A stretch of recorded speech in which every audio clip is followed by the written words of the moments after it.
వస్తున్నది మీరు ఉన్నట్టున్నది ఒక్క నిమిషం ఉండండి సార్ మీరు మాట్లాడండి వర్మ గారు మీరు డిబేట్లోకి పిలుచుకునేటప్పుడు దయచేసి డెకరము రెస్పెక్టబుల్గా ఉండేటట్టు చూసుకునే వాళ్ళు పిలుచుకోండి. విద్యాసాగర్ గారు మీరు రెస్పెక్ట్ చేస్తే అందరూ ఇస్తారు. మీరు రెస్పెక్ట్ ఇస్తే ఒక్క నిమిషం సార్, పిసిఆర్ ఇస్తారు. మీరు రెస్పెక్ట్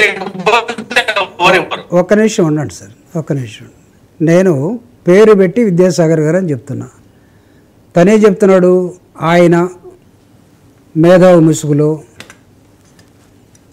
ఏ మాటలేవి, నాకు పేరు లేదా, డిజిగ్నేషన్ లేదా, బుడబుక్కుల వాళ్ళు, what type of nonsense they are talking.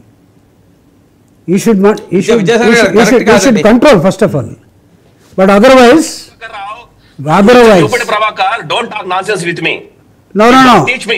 I am not talking to you. I am more than. I am not talking to you. I am more than. Vidyasagar garu, I am not talking to you.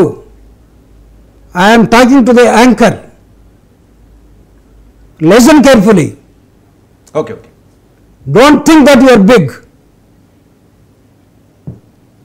Don't know how to respect the other person. Yes, explain your answer, that's all. Who are you to talk nonsense?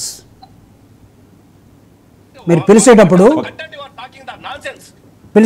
మీరు అవతల వ్యక్తులు ఎవరు అనేది పిలవండి. No, ఇది నేను వేల డిబేట్లు చేశాను, ఇలాంటి దానిలోకి నేను రాను అసలు. అర్థమైందా మీకు? మనిషికి ఒక పేరు ఉంటుంది, డిబేట్లోకి ఉన్నప్పుడు ఒక డెకరం ఉంటుంది, గౌరవంగా ఆఫ్టర్ ఆల్ ఒక హాఫ్ అన్ అవర్ గౌరవంగా మాట్లాడుకోలేనటువంటి దశలోకి వెళ్తారా? ఏముంటుంది అక్కడ? తర్వాత కూర్చుంటే పలకించుకోరా? తర్వాత కనపడితే పలకించుకోరా? అది మీరు చూసుకోవాలి, అది మీరు చూసుకోవాలి. That is your fault. ఖండించారు ఎట్లా? కాదు సార్, నేనే మాట్లాడుతున్నాను, తనే మాట్లాడుతున్నాను. సత్య గారు ఏంటి అమరావతి మళ్ళీ సబ్జెక్ట్ చెప్పుకోమనండి. నోబడీ హస్ ఎనీ అబ్జెక్షన్ అండి. ఇప్పుడు బొలిశెట్టి గారు ఉన్నారు, ఎంత గౌరవంగా మాట్లాడతాం.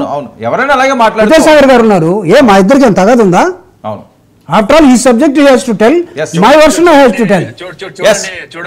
చూడండి మీకు వర్మ గారు, ఇది టాపిక్ ఈ రోజు కొత్తగా పుట్టింది కాదు. మనం సత్య గారు మాట్లాడుతున్నారు. సత్య గారు ప్లీజ్.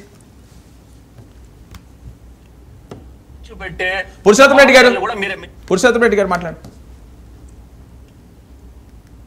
ఒకటి, అమరావతి పైన జగన్మోహన్ రెడ్డి గారు ఇప్పుడు ఎందుకు స్పందించారు, భవిష్యత్ ఏంటి? అమరావతి పైన జగన్ గారు దాదాపు 1 year లో మొదటిసారి స్పందించారు. రాజకీయ నాయకులు ఎప్పుడు స్పందిస్తారు? సమయం దొరికినప్పుడు స్పందిస్తారు. ఇప్పుడు ఆయనకు వచ్చిన ఒక అవకాశం ఏంటంటే, వాస్తవానికి అమరావతి 53,000 ఎకరాల పాతది ఉంది కదా, అప్పటి వరకు జగన్మోహన్ రెడ్డి గారు కొంత డిఫెన్స్ ఈ 3 రాజధానులు ఈ కారణంగా దూకుడు గారు చెప్పారు కదా, కొంత ప్రజా తీర్పు, ఆ డిఫెన్స్ లో పడ్డారు. మళ్ళీ ఏం మాట్లాడితే ఏమొస్తుందని. ఎప్పుడైతే కొత్తగా ఇంకో 40,000 ఎకరాలు సేకరిస్తారు అనే చర్చ వచ్చిందో, కొంత రైతుల్లో అలజడి వస్తుంది. గతం పరిస్థితి ఏంది, నాకు ప్రాథమిక అవగాహన మేరకు సత్యనారాయణ గారు కూడా ఈ భూ సేకరణ పైన చాలా ఫైట్ చేశారు. వాళ్ళు మాట్లాడుతూ చెప్తారు. నా పాయింట్ ఏంటంటే, ఆ